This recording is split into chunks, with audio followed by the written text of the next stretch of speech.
Hey fellas, welcome back to No Redemption Outdoors. It's a beautiful day here in Michigan, and it's a perfect day to do a full boat walk around and review of my Tracker 195 TXW. Stay tuned on the other side.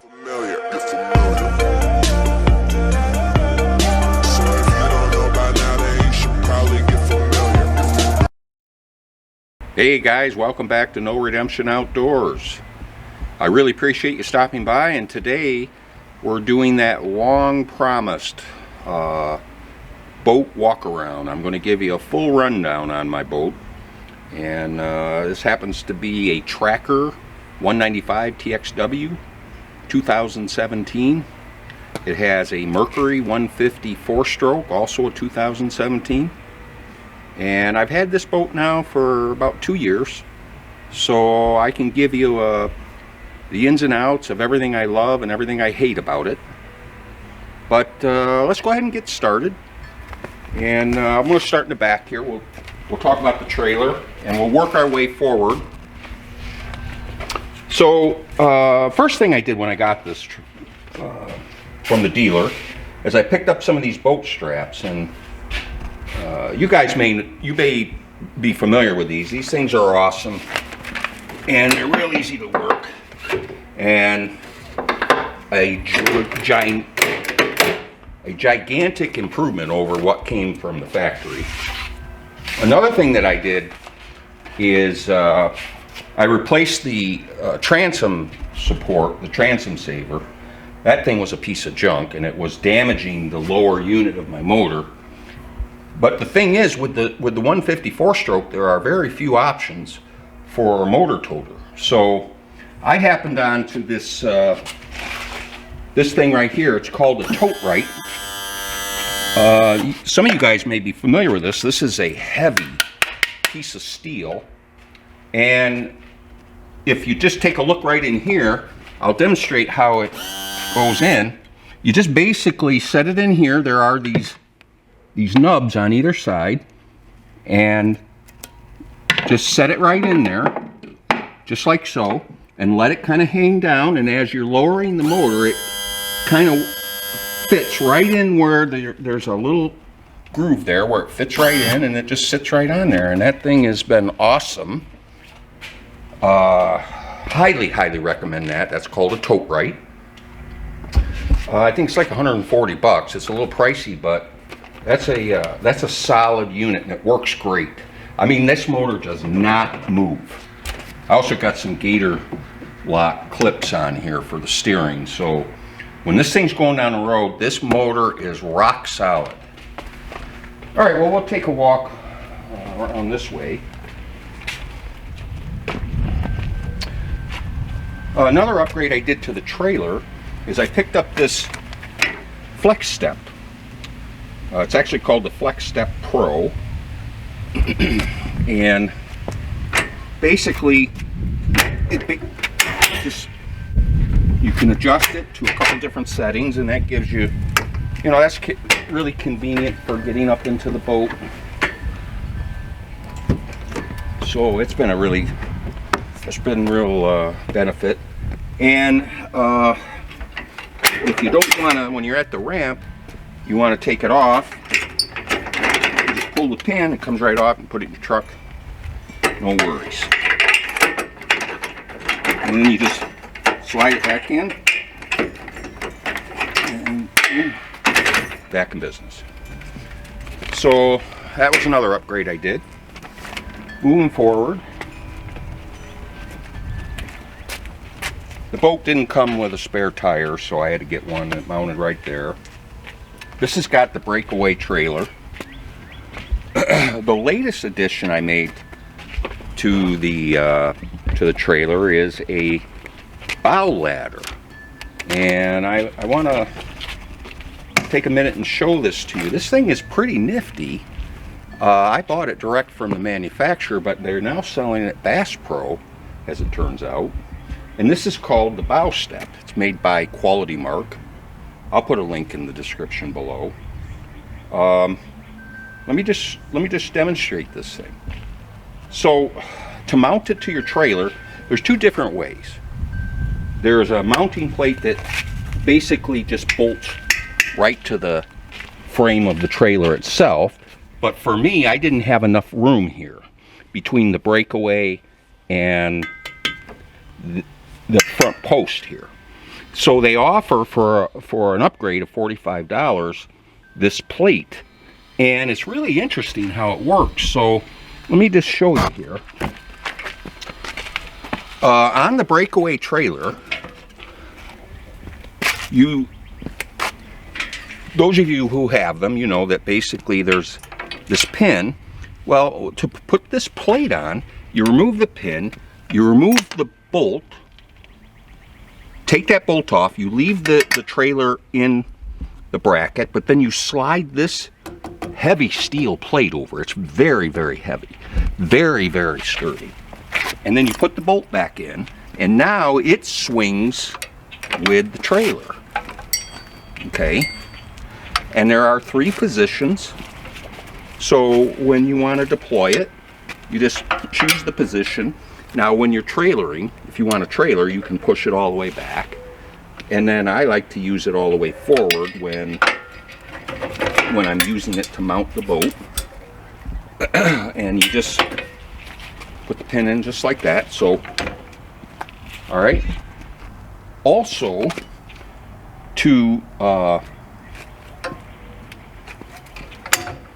okay, so then it stands up straight, folds like that,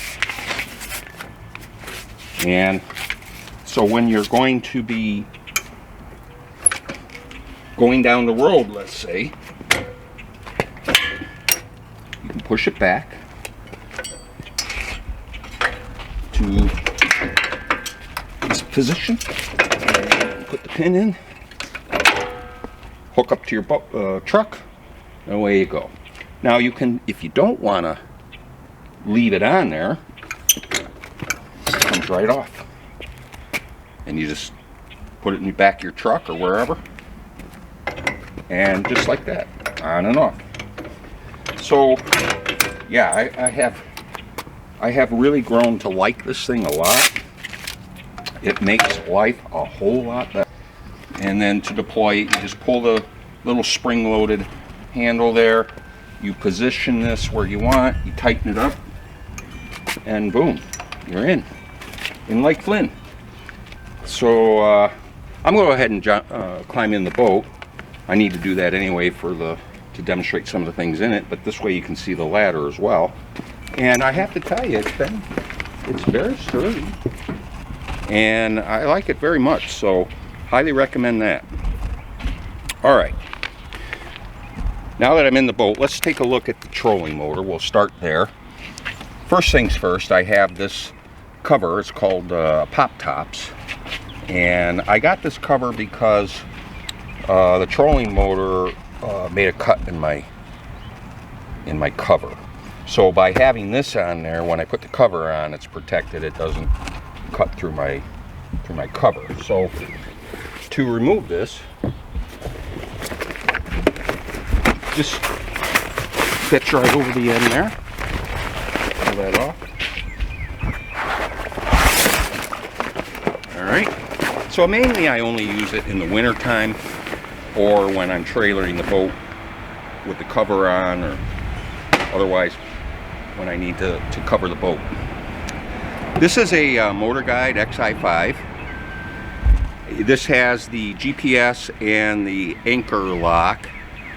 It's fully networked with my Lowrance TI-29s.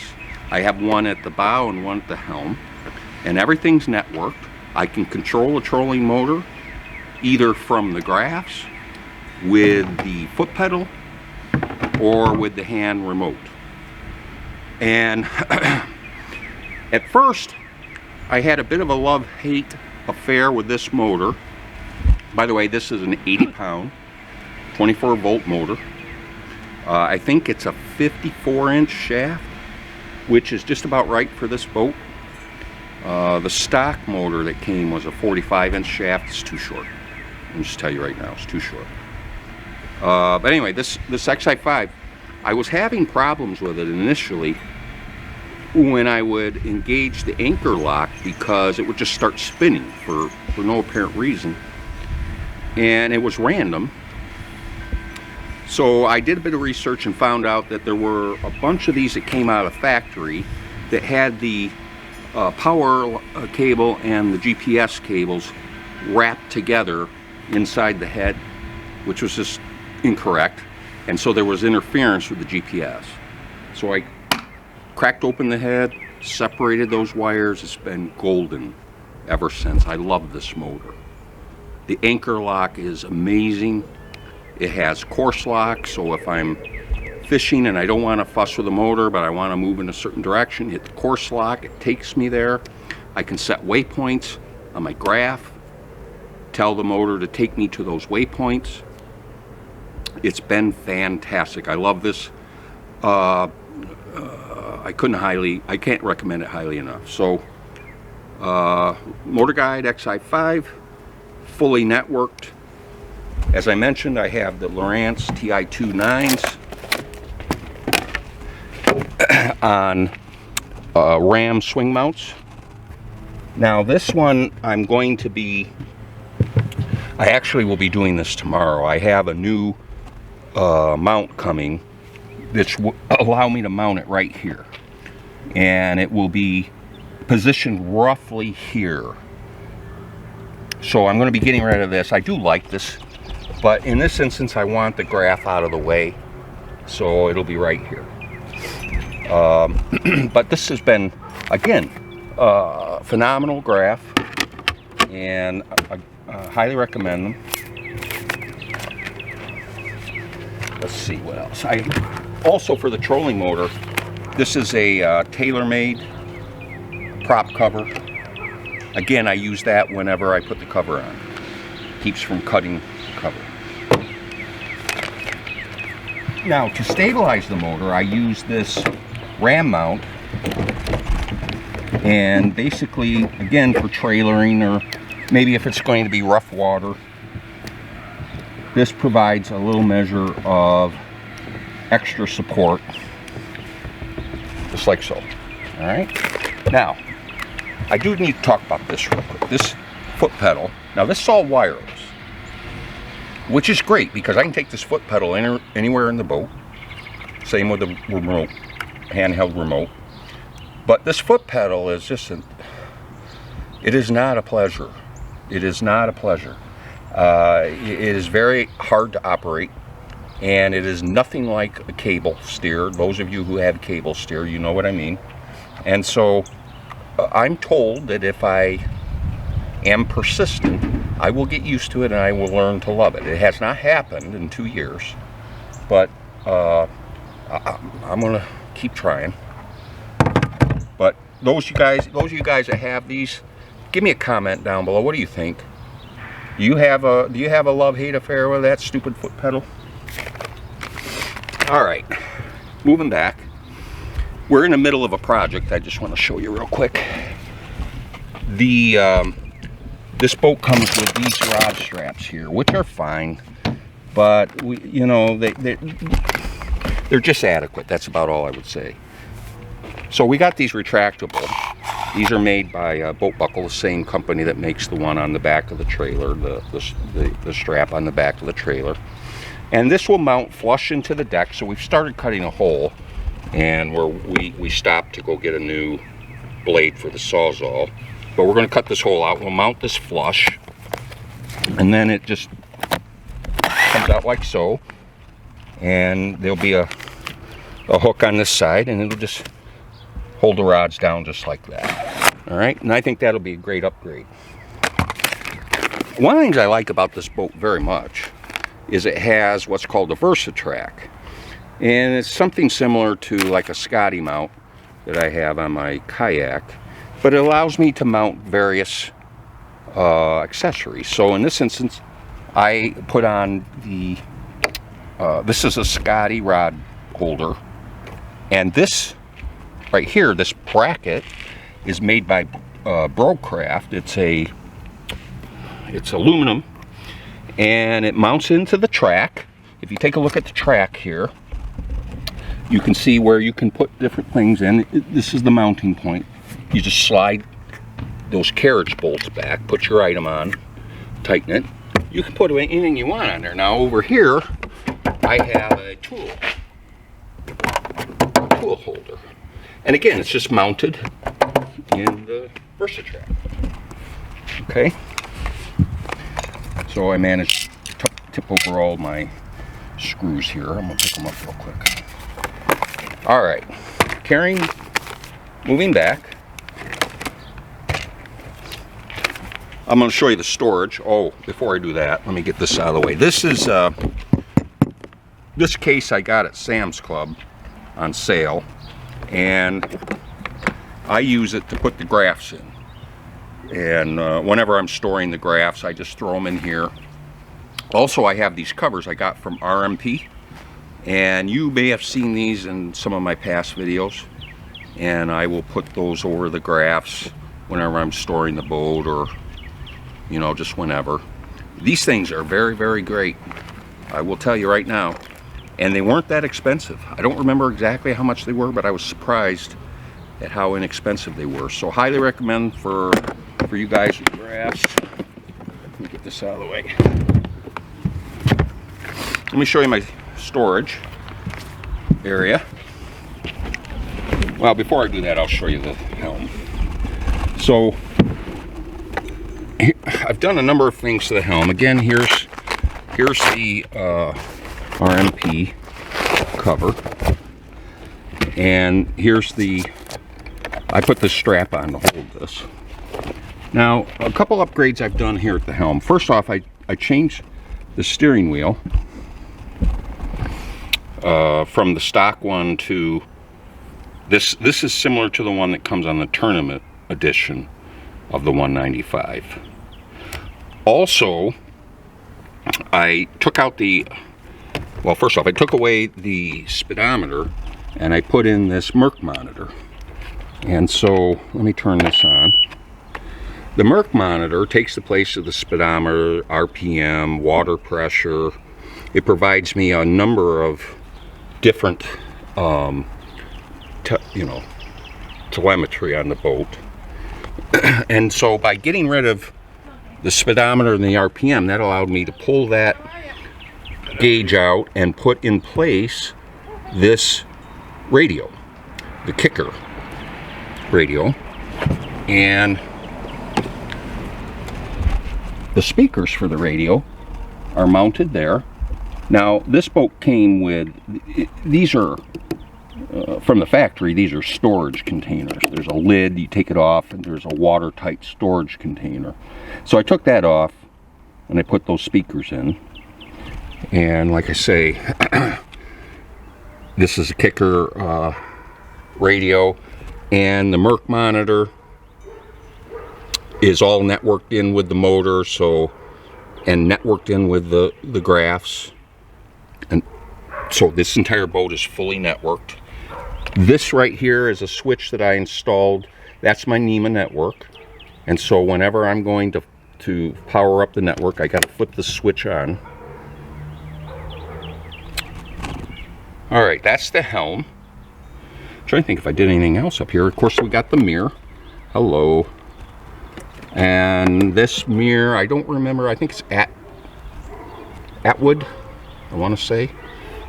I don't recall, but this mirror is very useful, because once in a while I'll get somebody come up behind me. I don't even know they're there, and this way I can see. And also, it's just, I think, a good idea to be able to see what's going on all around you. So, all right. So moving on, I wanted to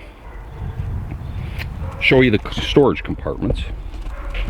All right. So on this side, I keep all of my life jackets. This is a tackle bag, just miscellaneous. That bag in there has rain gear. I've got my YOLO stick, power stick. That thing is awesome. All right. Should probably point something else out. Another upgrade I did, and I'm going to go ahead and show you, is I got LEDs in here. And we're in the daylight, you can't really see them, but there they are. And let me tell you, when the light's low, that's awesome. That really lights up these compartments. So I have all of these compartments lit. This is, of course, my rod storage. Oh, I don't know, there's probably 15 rods in there, and if I really wanted to, I could probably get more, but for me, 15 rods is probably enough. And then over here, this has got my tackle and my gear, and as you can see, it's pretty full right now. These are my soft plastics. I have 3 bags of soft plastics. This is some terminal tackle. This is, of course, all of my lures, and I have them in this crate. So this way, if I want to pull a whole, all my tackle out, all I got to do is pull that crate. And I have some other stuff behind. Okay. So there's a lot of gear in here. There's probably, I think there's about 60 pounds of gear in here. All right. Now, another big improvement that I just finished, literally, is I replaced the center seat. There was a seat there that folded down, and it served as a step, but it was just a bad arrangement. So I picked this up from Basscat. I actually ordered it online, and it's a step compartment. And so let me show you how this works. You can walk on this. It's solid. Got cup holders. This opens up. Here's the hand remote that I referenced for the trolling motor. And you can throw your keys, or you can throw whatever in there. Okay. And that snaps down. And then this flips up. Underneath, I have my 3-bank charger, and then I just have different, first aid and different things. A horn. There's my bunk board. But this just flips down, and this thing is, I mean, seriously, sturdy, and it has made life so much better. As you can see, it's just nice. You can just step right across. All right, and that brings me to the back of the boat. And now we'll come to the live wells. And this boat has a pretty large live well. This is, I think, 29 gallons. And it's got a automatic fill and slash aerator. Actually, that's the fill. This is the aerator, and also it will drain. So if I push it in, it's aerating. If I pull it out, it's draining out the back. So that's actually a very nice feature, that it'll drain itself. And again, that's lit with LEDs. And all right, so continuing back, we got these storage containers in the back. There's one on each side. And I've not tried it, but I'm told that they actually function pretty well as a cooler. Certainly better than that cooler that's up front in the step. So, and then back here, we have there's our fuel tank. I keep on board, this is a set of jumper cables, toolkit, more tools. This is all stuff in case I get stranded on the water. I had to put in some new batteries for the trolling motor, so I have 3, and I don't know if you can see down in there, but there are 3 Group 27 batteries in there, as well as a voltage gauge. I'm going to be moving this up front. I mounted it here temporarily, but I'm going to move it up front by the trolling motor. All right, now let's talk about the steering. When I got the boat, it had cable steering, and I'm going to say that with With a 150 horsepower motor, it really shouldn't come with cable steering. It really needs to be hydraulic. So I switched it out to a Baystar hydraulic steering, and I did the install myself. And it took pretty much a whole day. It's a job. But I have to tell you, the outcome is well worth the effort. First and foremost, it does provide a small amount of steering assist. Not much, but a little. But the main thing that it does is it holds that motor wherever you put it. So with the cable steering, there's a lot of torque steer with these big motors, and you are really feeling it in the steering wheel. Certainly at various speeds, it's especially pronounced. But when you're on plane, if the boat gets squirrely for any reason, and I've seen videos on YouTube where this happens, boat gets squirrely, and that can yank the wheel right out of your hands and hook the boat. I've seen guys go flying into the water after something like that. So it only took 1 or 2 of those videos, and I decided I'm going to make that investment. So I upgraded, and I'll tell you what, I can be on plane and do a full turn and let go of the steering wheel, and it just stays right there. It's solid. So that's a really, really highly recommended improvement, I would tell you. I don't know why it comes from the factory without it. Honestly, I think it's a bad idea. So, all right, moving on. Another of my upgrades was my seat here. You know, these come with the, what do you call, the Bill Dance seats. And so I got rid of those. I got one for the front too, but I don't usually use it when I'm fishing.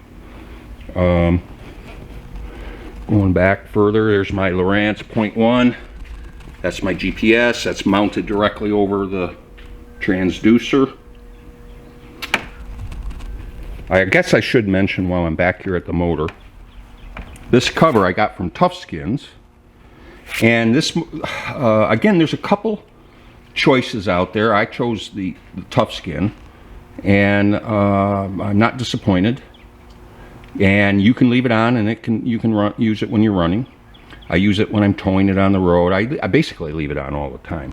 The only time I take it off, it gets wet, or if I need to wax the motor or something. But basically, I leave it on all the time. All right, so I'm trying to think if I forgot. Oh, of course, the passenger console. So that was another add-on. Actually, this was the very first official upgrade I made to the boat. I went and got this and installed it myself. It's very simple, and it's removable. And there's, you know, an immense amount of storage in there. It's fantastic. Obviously, the passenger gets the benefit of the windshield, which can be nice on certain days. And I keep my net there.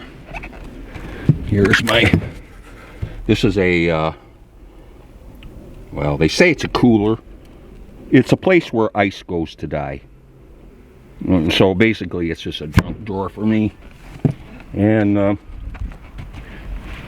think that covers everything in the boat. Let me turn this on.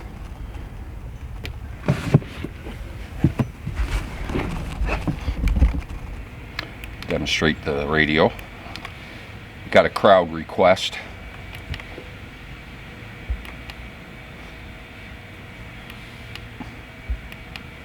There we go.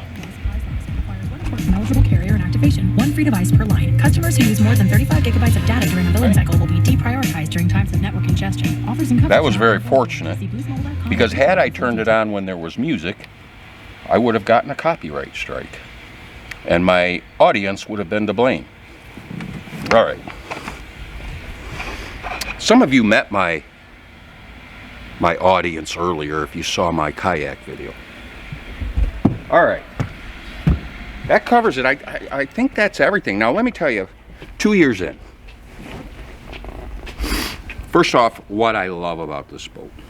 Being aluminum, it's very light. I can get into some very shallow water. This is a 19 and a half, I'm sorry, it's an 18 and a half foot boat. It's got a 96-inch beam, so it's very wide. There's 39 square feet up on the front deck. But I guess my point is this boat's very stable. For an aluminum boat, it's remarkably stable. But, you know, it doesn't have the same feel as a glass boat. Those of you who've driven both know there's just a different feel with a fiberglass boat. A lot heavier, sturdier feel. So driving the aluminum takes a little bit of getting used to. But I'll tell you, once you do, I mean, I love the hole shot on this boat. It takes literally about 3 seconds, hole shot. Top speed so far for me, 61.9 by myself. So she's a good runner. And for me, that's all I could ever ask for. And I got ample storage, so, you know, and frankly, it's a very affordable boat. For what I get, I could tournament fish. For what I have into this boat, it's well under half of what you might pay for a, let's say, a Ranger or a Triton, maybe not a Triton, but a Ranger, or maybe a Phoenix or one of those. So this is a lot cheaper, and, you know, I have to say that it has served my needs very, very well. Now, things I don't particularly care about, I don't like the single axle trailer at all. So I wish it were a double axle trailer. Boy, I'd have to search for things I'm disliking about it. I will tell you, there's a little bit of issue here and there with fit and finish. And I've spent quite a bit of time going through the boat and tidying up that kind of stuff. And you would think that that would come from the factory a little better, but again, it's a value boat, so I don't mind making those kind of improvements myself. And I don't know, you know, I'd have to really work hard to find other things to complain about. But that's it. That's about all I have to say on it. I really have enjoyed this boat, and I would recommend it to anybody who's considering it. Oh, let me just say about the motor. That thing is a torque monster. I love that 154 stroke. I will never, ever, ever go back to a two-stroke, ever. And I wish I had gotten the new 4-stroke Pro XS, but you know, it's neither here nor there. I got this one instead, and I'm very happy. And as I mentioned, 61.9 miles per hour on this boat, plenty fast. Mid-range, pingy in the back of the seat. Love that motor. So there you have it. There is my unprofessional review and walkthrough of my boat, my Tracker 195 TXW. I am grateful for you guys stopping by. And if you like what you've seen, please subscribe. Hit the notification bell down below. Visit us on Instagram and on Facebook. Throw me a comment or two down below. What do you think? What do you think of what I got going here? And that's it. I appreciate you stopping by, and until we meet again, folks, take care.